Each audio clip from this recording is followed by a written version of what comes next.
Olá pessoal, hoje é dia de mais um vídeo e trazendo um complemento de um vídeo anterior que nós fizemos aqui no canal. Conforme vai aparecer aqui no canto da sua tela, nós fizemos um vídeo sobre Jorge Amado, um dos maiores escritores que esse país já conheceu. E na época que esse vídeo foi postado, eu recebi várias reclamações dizendo que eu não falei de Zélia Gattai. Eu disse calma, porque vai ter um vídeo específico sobre Zélia Gattai, já que ela também é escritora e merece, claro, um momento à parte para que a gente falasse dela. Então essa é a finalidade de hoje, falar da grandiosa Zélia Gattai, a mulher que muito mais do que apenas a esposa de Jorge Amado, foi sua confidente, sua revisora, sua organizadora de textos e também ela uma ótima escritora.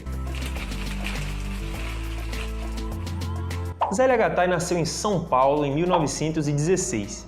Era filha de imigrantes italianos e o seu pai, Ernesto Gattai, havia vindo para o Brasil com a ideia de criar uma colônia anarquista, chamada Colônia Cecília, aqui no Brasil. Sim, o pai de Zélia era anarquista e fez parte daqueles grandes movimentos anarquistas do início do século XX, que criaram uma grande efervescência política em vários lugares do mundo, e isso acabou exercendo influência sobre a própria Zélia, já que ela conheceria Jorge Amado em meio a questões políticas ali nos anos 40, com a redemocratização do país, um outro momento muito importante para o Brasil com o fim do Estado Novo em 45. Nessa época, Zélia Gattai já havia passado por um primeiro casamento e quando conheceu Jorge e veio a se casar com ele, acabou exercendo o papel não apenas de esposa, como nós já demos uma pista, mas também de revisora, de organizadora, de leitora crítica dos textos de Jorge. Nós não sabemos até que ponto, mas certamente Zélia é uma grande responsável também pelo sucesso de Jorge Amado, já que os textos dele passavam por ela e ela o ajudava em vários aspectos e se notabilizou principalmente como revisora. Mas Zélia também viria a escrever. Essa estreia não foi muito cedo na vida dela. Ela acompanhou apenas Jorge Amado durante muito tempo, inclusive no exílio. Vale lembrar que Jorge Amado foi deputado pelo Partido Comunista Brasileiro e quando o partido foi declarado ilegal, eles tiveram que se exilar e moraram na França durante um tempo, também na Tchecoslováquia na época, e Zélia acabou estudando na Sorbonne, a famosa universidade francesa, justamente naquele período. Alguns anos depois de vir morar na Casa do Rio Vermelho, é que Zélia finalmente tem a sua estreia como autora, com o livro Anarquistas, Graças a Deus, provavelmente o seu livro mais famoso de toda a carreira. Trata-se de um livro de memórias, um livro autobiográfico, no qual ela conta a sua trajetória de primeiros anos, seus primeiros anos de vida, em meio à sua mãe, com grandes influências literárias que lhe proporcionou, e o seu pai com os ideais anarquistas.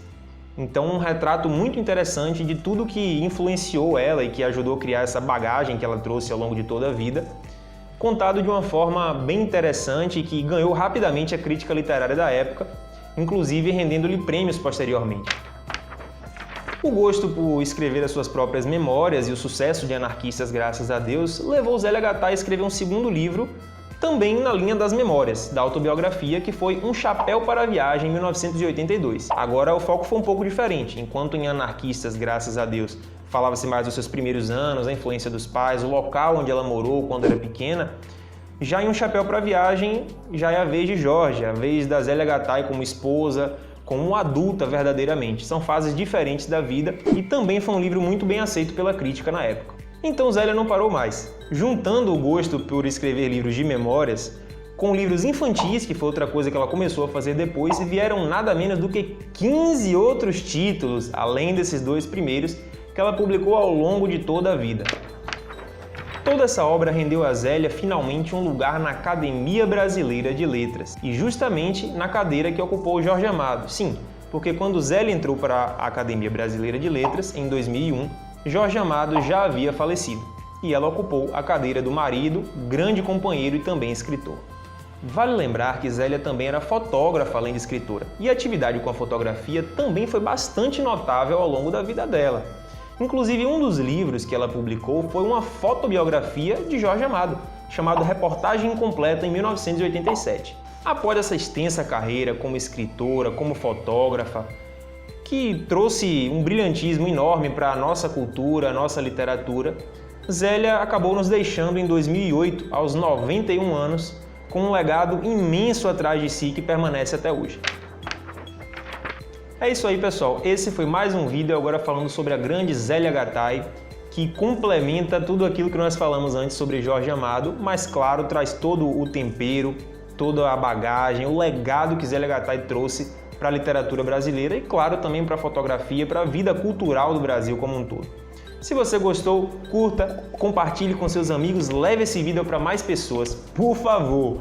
E comente, claro, o que você achou, dê suas sugestões, diga o que você achava da grande Zélia, se você já leu algo dela, enfim, participe!